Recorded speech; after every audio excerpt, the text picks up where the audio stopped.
जौनपुर में पीएम श्री विद्यालय कोटवार में विकसित भारत बिल्डॉथन 2025 का जिला स्तर पर भव्य स्वागत आयोजन हुआ है।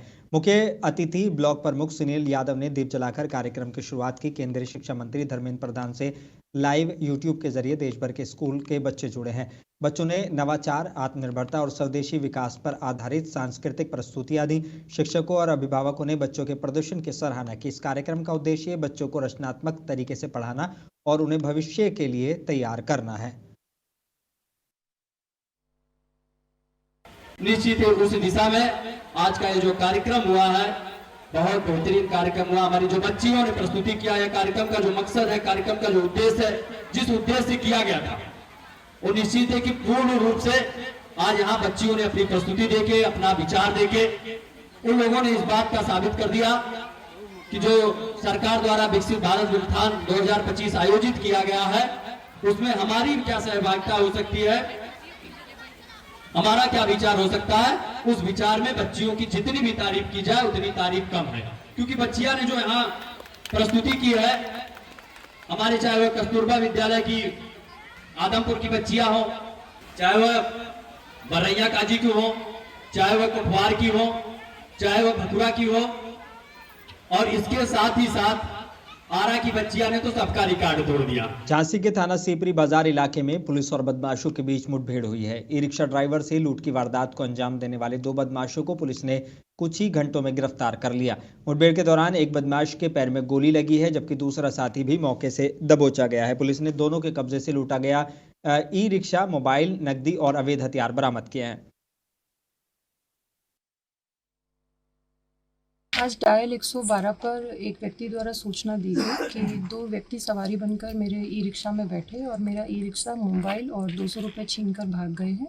इस सूचना पर तत्काल सीपरी बाजार पुलिस ने बहुत ही सतर्कता और जल्दबाजी करते हुए घेराबंदी शुरू की। अभियुक्तों की धरपकड़ का प्रयास किया। उसी घेराबंदी के दौरान सुदामापुरी के आगे जंगल की ओर वाले रास्ते पर ई रिक्शा छोड़कर वो व्यक्ति पुलिस को देखकर भागने लगे।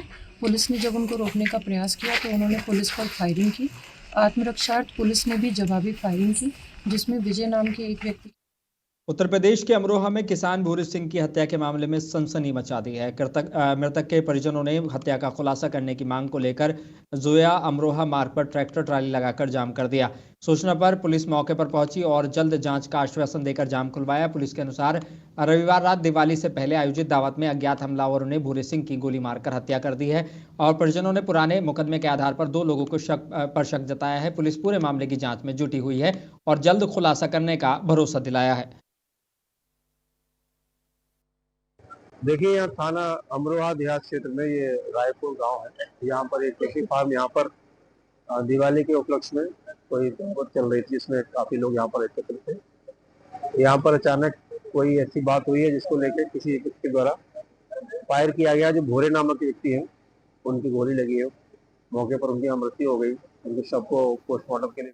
शाहजहांपुर में दीपावली से पहले पुलिस ने पटाखों के गोदाम और दुकानों का कड़ा निरीक्षण किया है। एसपी राजेश द्विवेदी ने एसपी सिटी, एसपी ग्रामीण और सीओ सिटी के साथ व्यापारियों को दिशा निर्देश दिए। उन्होंने कहा कि भंडारा केंद्र और दुकानों में मानक पूरे होने चाहिए, सामान बाहर न रखा जाए और अग्निशमन की पूरी व्यवस्था हो। अवैध पटाखा भंडार या बिक्री पर कठोर कार्रवाई की जाएगी। निरीक्षण में प्रभारी निरीक्षक सहित पुलिस फोर्स मौजूद रही। ये मेरे द्वारा स्वयं भ्रमण किया गया, जो भंडारण केंद्र है, साथ ही साथ जो उनमें कमियां थी उसको निश्चित किया गया है कि जो मानक हैं उनको पूर्ण रखा जाए। अग्निशमन की जो व्यवस्थाएं हैं वो प्रॉपर हों। कोई भी अपना सामान चाहे बिक्री के लिए क्यों न हो बाहर न रखे, जो उसका नियत स्थान है वहाँ पर रखें। समस्त थाना जनपद क्षेत्र में थानों में अलग अलग बिक्री के केंद्र बनाए गए हैं जो कि आबादी से दूर हैं, उसको इंश्योर किया जाए। वहाँ पर भी अग्निशमन की व्यवस्था रखी जाए और किसी प्रकार का न अवैध इसमें निर्माण किया जाए पटाखों का। सीतापुर में दीपावली से पहले पुलिस ने बड़ी कार्रवाई की है। एसपी अंकुर अग्रवाल के निर्देश पर 2 छापों में 33 क्विंटल अवैध पटाखे और विस्फोटक सामग्री जब्त की गई है। 3 लोग गिरफ्तार हुए हैं। एएसपी उत्तरी आलोक सिंह और नगर क्षेत्राधिकारी विनायक भोसले के पर्यवेक्षण में हुई इस कार्रवाई में पुलिस ने 15 लाख के पटाखे बरामद किए हैं। थाना कोतवाली पुलिस और उनकी क्राइम टीम द्वारा कोना क्षेत्र के फत्तन सराय में एक घर में चल रहे गोडाउन जहां से अवैध रूप से बिक्री पटाखे रखे गए थे, उसके संबंध में कार्रवाई की गई। इसमें एक अभियुक्त मेहताब की गिरफ्तारी हुई है। साथ ही वहां अयोध्या में 16वें नारायण दास खत्री मेमोरियल ट्रस्ट फैजाबाद पुस्तक मेला का भव्य शुभारंभ हुआ है। राम जन्मभूमि ट्रस्ट के सचिव चंपत राय ने इसका उद्घाटन और सफर पुस्तक का विमोचन किया। उन्होंने कहा है कि डिजिटल युग में भी पुस्तक मेला अवध की गौरव परंपरा है। कार्यक्रम में पूर्व सांसद डॉक्टर निर्मल खत्री सहित अनेक साहित्य प्रेमी मौजूद रहे। जैसे आज आप जानिए, हमारे अयोध्या जनपद के लिए बहुत हर्ष का समय है। ये नारायण दास एक समाज सेवी थे, वकील भी थे और हमारे भूतपूर्व सांसद के पिताजी थे, जिनकी याद में नारायण दास ट्रस्ट पुस्तक मेला लगाया जाता है। और अयोध्या जनपद का सौभाग्य है ऐसे लोग इस धरती पर पैदा हुए। सिर्फ एक ही उद्देश्य होता है, लोगों तक ज्ञान को पहुंचाना, लोगों को जीवन को सरल और सुलझित बनाना। किताबें कहने के लिए सफ़ेद पेपर पे काले अक्षर होते हैं, लेकिन ये काले अक्षर जो सफ़ेद पेपर पे छपे होते हैं, ये जीवन को इतना कोरा बना देते हैं कि जिसकी कोई सीमा नहीं। और यहाँ रुकेंगे एक छोटे से ब्रेक के लिए।